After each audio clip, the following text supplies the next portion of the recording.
Let's be honest, shall we?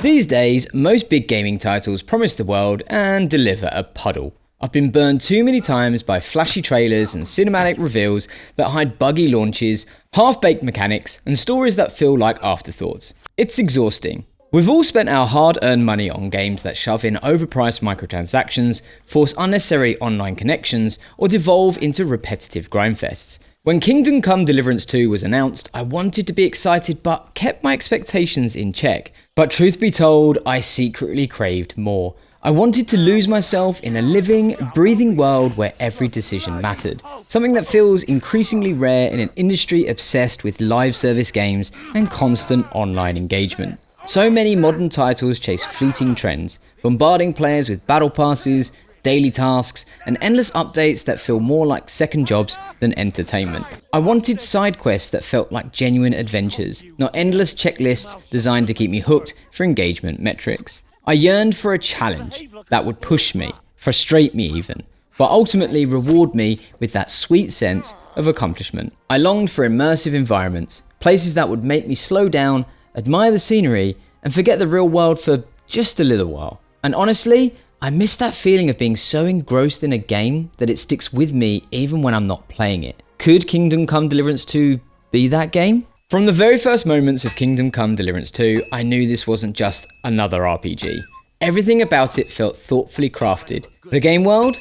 Alive in way few games manage. Villagers carried out their daily routines, blacksmiths hammering away, guards on duty, and townsfolk gossiping about local events. I found myself slowing down just to observe it all, fully immersed in the details. Riding through dense forests at dawn with sunlight filtering through the trees left me speechless. These weren't just visual flourishes, they were part of a world that breathed. Then there was the progression. KCD2 doesn't hand you victories, you earn them. Early on, I got ambushed by bandits and barely escaped. It was super frustrating, but actually in a good way. That fight pushed me to train, seek better gear, and approach encounters with strategy rather than just brute force. When I finally took down a group of bandits that had previously wrecked me, the sense of accomplishment was massive. The game's organic leveling system rewards you for playing how you want. I didn't have to grind endlessly, just engaging with the world naturally improved my skills.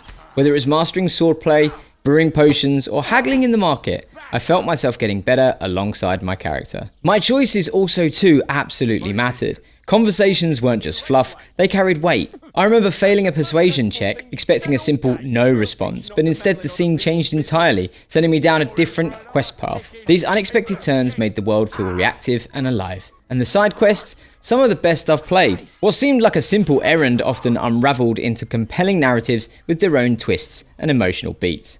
Combat also deserves a special mention. Initially, it felt daunting. Timing blocks and strikes required patience, but once I grasped the rhythm, it became addictive.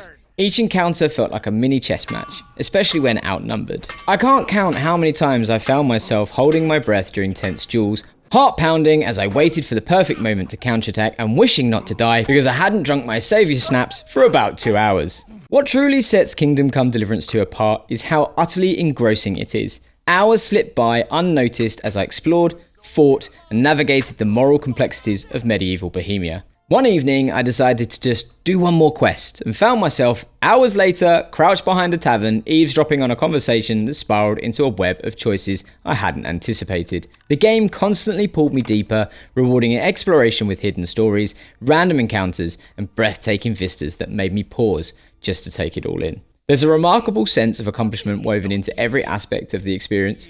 When I finally bested a knight who taunted me, it wasn't just another victory, it was a culmination of hours spent honing my skills and understanding the game's nuances. The loot system added to this satisfaction. Defeating a tough enemy and claiming their gear felt like a proper reward rather than just a random drop. What I loved most though was how KCD2 respects the player's investment. It doesn't just rush you. The world is vast and full of stories to uncover at your own pace. I often found myself wandering off on the main path, stumbling upon small moments that made the world feel genuine. Like helping a robbed character by giving him a spare pair of clothes and some money, or getting sidetracked into a dice game that turned into an unexpected bar brawl. These aren't just diversions, they're integral to what makes the game so captivating. And yes, there were laughs too. The game's humour, often delivered through sharp dialogue or quirky side characters, caught me off guard in the best way. Amid the serious moments, those lighter encounters added warmth and personality to the world. By the time I realised how invested I'd become, it hit me. This wasn't just about ticking off objectives or leveling up. It was about living in a world so carefully crafted that it felt like stepping into another life. Every choice, every battle, every quiet moment by a campfire contributed to a gaming experience that was, quite frankly, unforgettable. It's not just the technical polish or the deep mechanics, it's the way the game pulls you into its world and refuses to let go.